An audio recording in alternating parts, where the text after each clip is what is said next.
कांग्रेस ने एक बड़ी प्रेस कॉन्फ्रेंस की है और बड़े गंभीर आरोप लगाए हैं उत्तराखंड सरकार पर और संगठन पर। हमारे साथ बात करने के लिए कांग्रेस के प्रदेश अध्यक्ष करण मेहरा जी हैं।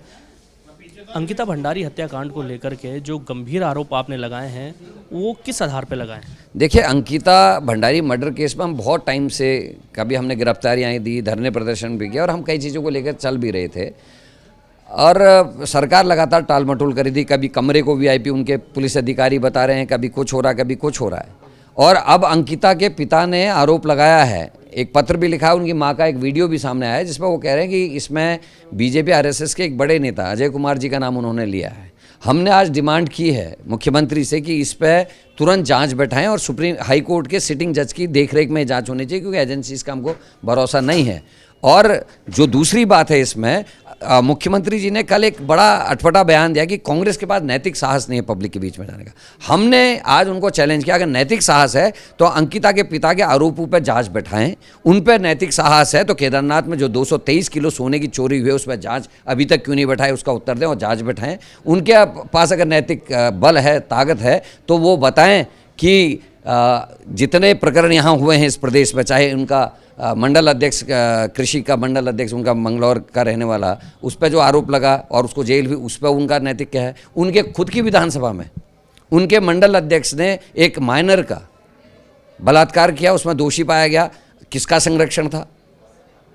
इनके बीएचयू के 3 नेता, उनका क्या था? वो मुख्य प्रधानमंत्री जी की पार्लियामेंट है। तो नैतिक बल हमको दिखाने की या साहस दिखाने की कोशिश ना करें, खुद का नैतिक बल दिखाएं। और मैं आपके माध्यम से मुख्यमंत्री और महेंद्र भट्ट जी को, दोनों को चैलेंज कराऊं, किसी भी खुले मंच पे बहस के लिए मैं तैयार हूं। आएँ, तथ्यों के साथ आएँ, आंकड़ों के साथ आएँ और सारी प्रेस और हमारे एडवोकेट्स उसमें हों और उनके सामने मैं अकेले इन दोनों से बहस के लिए तैयार हूँ। आप कोई एक यात्रा भी निकालने वाले हैं अंकिता भंडारी को लेकर? निश्चित ही यात्रा निकालेंगे। एनसीआरबी के जो नए ताज़ा आंकड़े हैं 22-23 के, वो हमारे लिए चिंता वाले हैं।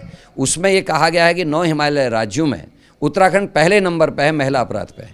907 बलात्कार के केस उसने बताए हैं, 778 उठाईगिरी के केस बताए हैं। ये चिंता की बात है और 9 राज्यों में पहले नंबर पे उत्तराखंड मिला, हमारे शर्मनाक है। और हमने इसीलिए तय किया है कि 14 तारीख को भारत जोड़ो न्याय यात्रा जो राहुल गांधी जी निकाल रहे हैं मणिपुर से, हम उत्तराखंड में उसको समर्थन करते हुए अंकिता भंडारी मर्डर केस को लेते हुए अंकिता के न्याय के लिए पदयात्रा हर ब्लॉक मुख्यालय पे, हर जिला मुख्यालय पे और विधानसभाओं में वहाँ के नेतागणों के नेतृत्व में 4 दिन 14, 15, 16 को पूरे राज्य में यात्रा निकलेगी, न्याय यात्रा।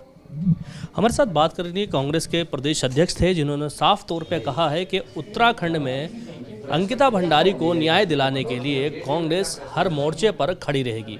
फिलहाल उन्होंने कई गंभीर आरोप लगाए हैं सरकार और संगठन पर। अब देखना यह होगा इसको लेकर के भारतीय जनता पार्टी क्या जवाब देती है। Danish Khan, ABP live, Uttarakhand.